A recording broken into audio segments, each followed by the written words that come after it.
Le sport a toujours tenu une place importante dans nos armées. L'arrivée des raids dans le milieu civil, il y a environ 20 ans, n'a pas échappé à l'armée de terre.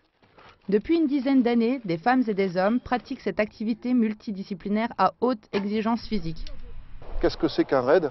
Un raid, c'est une épreuve, un déplacement, quel que soit le mode de déplacement, sur une distance et sur la durée. Donc il est évident que pour que l'épreuve ait une qualification de raid, il faut quand même qu'elle fasse un minimum de distance et que la durée de l'effort soit au minimum de 5 heures.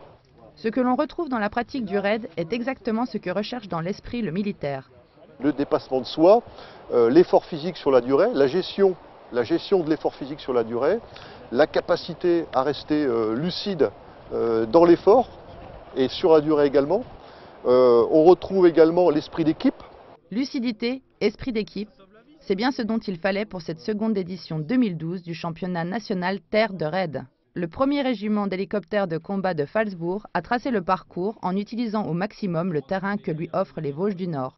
Il a permis à ces équipes de se défier sur 72 km de circuit, 2200 mètres de dénivelé positif sur 17 épreuves différentes. Soit 40 km de VTT, 22 km de course à pied et une course d'orientation de 10 km.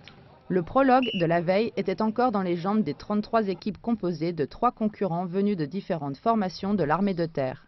C'était également l'occasion pour les unités participantes d'échanger les différentes expériences tant sportives qu'opérationnelles, vu que les unités vraiment étaient extrêmement éclectiques. Donc c'était vraiment une expérience extrêmement riche pour l'ensemble des participants. Heureusement j'avais d'autres acteurs avec moi qui m'ont pas mal aidé. Et puis à la fin c'est au mental quoi. C'est vrai que j'ai douté quand les premières crampes sont arrivées, je me voyais marcher et là c'est pas bon du tout quoi. Tous auront été au bout de leur force et peuvent être fiers de l'effort accompli.